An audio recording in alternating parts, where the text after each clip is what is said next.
अस्सलाम वालेकुम। एसआरई में आज हम डिस्कस करेंगे रिक्वायरमेंट प्रोसेस, यानी कि रिक्वायरमेंट्स जो हमने करनी है किसी सॉफ्टवेयर की, उसके अंदर क्या-क्या मराहिल होते हैं, उसको हमने देखना है। रिक्वायरमेंट प्रोसेस एक ऐसा कंप्लीट वाइज़ जो स्टेज वाइज़ ना जर्नी होती है, जिसमें हम सॉफ्टवेयर की जितनी रिक्वायरमेंट्स हैं ना, उसको आइडेंटिफाई करते हैं, उनको एनालाइज़ करते हैं, उसकी डॉक्यूमेंटेशन करते हैं, फिर वैलिडेशन की जाती है कि वो पूरे प्रोजेक्ट में मैनेज हो सके। ये प्रोसेस पूरे जो सॉफ्टवेयर डेवलपमेंट लाइफ साइकिल होता है ना, उसका एक इंपॉर्टेंट हिस्सा होता है। इसके बगैर जो सी वो डेवलपमेंट है ना, वो नहीं हो सकती, मतलब कि समझ रहे हैं, इनकम्प्लीट है। तो इसमें हमारे पास कुछ पॉइंट्स आते हैं जिसको हम नीचे डिस्कस करते हैं। जैसे हमारे पास आ जाता है पहले आइडेंटिफिकेशन आ जाता है। आइडेंटिफिकेशन के अंदर हमारे पास ये है कि ये प्रोसेस का पहला मरहला होता है या स्टेप होता है, जिसमें हम स्टेक होल्डर्स के आइडेंटिफाई किए जाते हैं कि यानी उन जिन लोगों का जो प्रोजेक्ट है ना, उनका जो इंटरेस्ट है वो देखते हैं, उनकी नीड्स को समझते हैं। वो प्रोजेक्ट का स्कोप है वो तय किया जाता है कि कहाँ तक इनका मतलब कि एक स्कोप होगा, कितने वो मराहिल तक अपने प्रोजेक्ट को लेके चलेंगे, कितना स्केलेबल होगा, ये देखते हैं। इससे हमारे पास पता चलता है कि जो सॉफ्टवेयर की कितनी हद तक वो काम आएगी हमारे ये सॉफ्टवेयर टीम के अकॉर्डिंग। फिर इसमें हमारे पास कुछ टेक्निक्स आ जाती हैं, जैसे स्टेक होल्डर्स इंटरव्यूज, सर्वेज, फिर ब्रेनस्टॉर्मिंग सेशंस, मतलब कि इसमें हम अपने ही ख्यालात को यूज़ करते हुए अपनी रिक्वायरमेंट्स को लेके आते हैं, ताकि हम इसमें जो सॉफ्टवेयर की जो रिक्वायरमेंट्स उसको हम फुलफिल कर सकें। फिर मार्केट एनालिसिस करते हैं, लोगों से पूछ के करते हैं उनका, फिर देखते हैं कि उनकी मार्केट की स्ट्रेटजीज क्या है, उसको मद्देनजर रखते हुए अपनी रिक्वायरमेंट्स को गैदर करते हैं। फिर हमारे पास आ जाता है एनालिसिस। एनालिसिस का मतलब यही है कि हम अब इसका तज्जिया करते हैं। इस स्टेज में जो हम रिक्वायरमेंट्स इकट्ठी की गई होती है ना, उसको हम डीपली एनालाइज करते हैं। देखा जाता है कि वो क्लियर है, कंसिस्टेंट है, या वो फीजिबल है, मतलब कि वो अपने बनाने के काबिल हैं या नहीं। हाई लेवल लेयर्स को वो तोड़कर डिटेल और एक्शनेबल रिक्वायरमेंट्स में कन्वर्ट करते हैं, मतलब कि कोई भी कॉम्प्लेक्स एक रिक्वायरमेंट आ गई है या एक डिमांड है, उसको अब वो छोटे-छोटे हिस्सों में डिवाइड करेंगे, ताकि उसको वो ईज़िली क्या कर सकें, इम्प्लीमेंट कर सकें या इसको कवर कर सकें। इसमें टेक्निक्स आ जाती हैं, जैसे यूज़ केस मॉडलिंग है, इसमें फिर यूज़र्स की स्टोरीज़ होती हैं, मतलब कि यूज़र क्या अपनी डिमांड वो पेश करना चाह रहा है, उसके मतलब वो फिर उसको एनालाइज़ करते हैं। प्रोटोटाइपिंग होती है कि हमने कोई भी एक मॉड्यूल डिप्लॉय करके दिखाना होता है, ताकि आप उनको पता चले कि क्या आपको इस तरह का ही मॉडल चाहिए। फिर रिक्वायरमेंट्स की वर्कशॉप्स होती हैं। इनका गोल होता है कि जो रिक्वायरमेंट्स का एनवायरनमेंट है ना, उसकी लिमिटेशंस और डिपेंडेंसीज को ना क्लियरली समझाया जाए। फिर नेक्स्ट हमारे पास आ जाती है इसकी स्पेसिफिकेशन।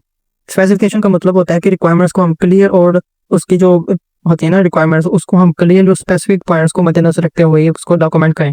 यहाँ पर हमारे पास फंक्शनल और नॉन फंक्शनल रिक्वायरमेंट्स दोनों लिखी जाती हैं, और साथ ही कोई असम्पशंस हो या उसकी कोई लिमिटेशंस है, उसको हम मेंशन करते हैं।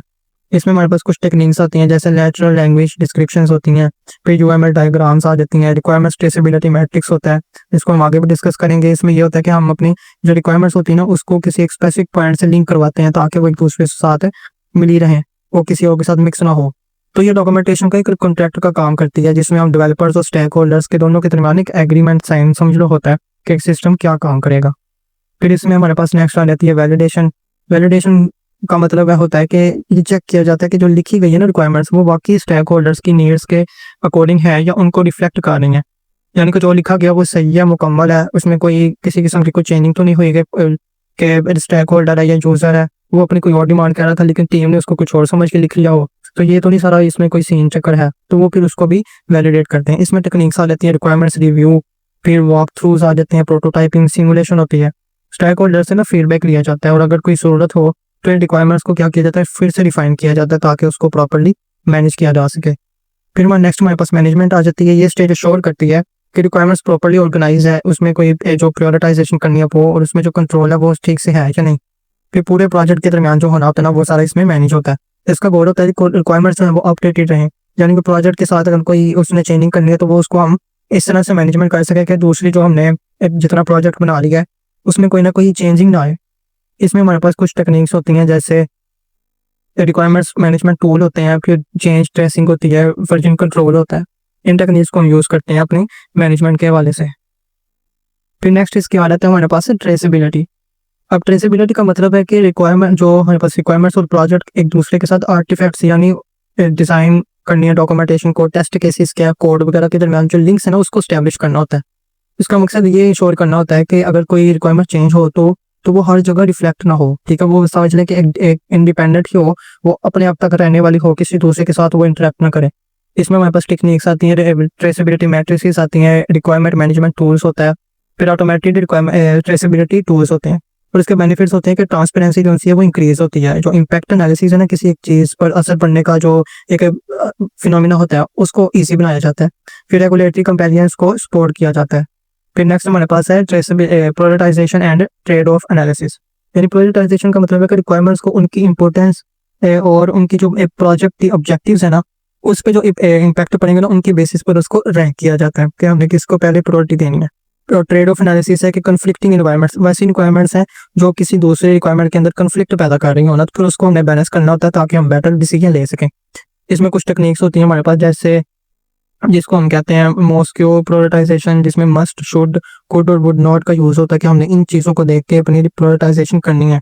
फिर कैनो एनालिसिस होता है जिसमें हम बेसिक और जो परफॉर्मेंस होती है उसको चेक करते हैं, और एक्साइटमेंट फीचर्स होते हैं ना उसको हम पहले प्रायोरिटाइज करते हैं ताकि वो डिप्लॉय हो सकें। फिर कॉस्ट बेनिफिट एनालिसिस होता है कि जो कॉस्ट है उसका क्या बेनिफिट है, उसको फिर हम एनालिसिस करते हैं। और जो इम्पैक्ट असेसमेंट होती है ना रिक्वायरमेंट्स के दरमियान, फिर उसको चेक किया जाता है। फिर नेक्स्ट हमारे पास आ जाता है risk analysis and impact analysis, यानी कि जो हमने रिक्वायरमेंट्स देखेंगे उसका क्या रिस्क हो सकता है, उसके एनालिसिस को हम चेक करते हैं कि अगर कोई न्यू रिक्वायरमेंट आई है तो उसका किसी और दूसरे रिक्वायरमेंट पर कोई ऐसा रिस्क तो नहीं है कि उस पर कोई चेंजिंग करनी पड़ जाए जो कि हम ठीक बनाया हुआ है। और इम्पैक्ट एनालिसिस ये होता है कि जो इस पर कोई असर आएगा रिस्क के बाद वो क्या है, उसका भी एनालिसिस किया जाता है। इसमें टेक्निक्स यूज होती है हमारे पास, risk identification and assessment, risk mitigation planning, फिर चेंज इम्पैक्ट असेसमेंट होती है, सिनेरियो का एनालिसिस किया जाता है, जो डिपेंडेंसी होती है उसकी मैपिंग की जाती है। फिर नेक्स्ट हमारे पास आ जाता है इसकी interaction between requirements and architecture.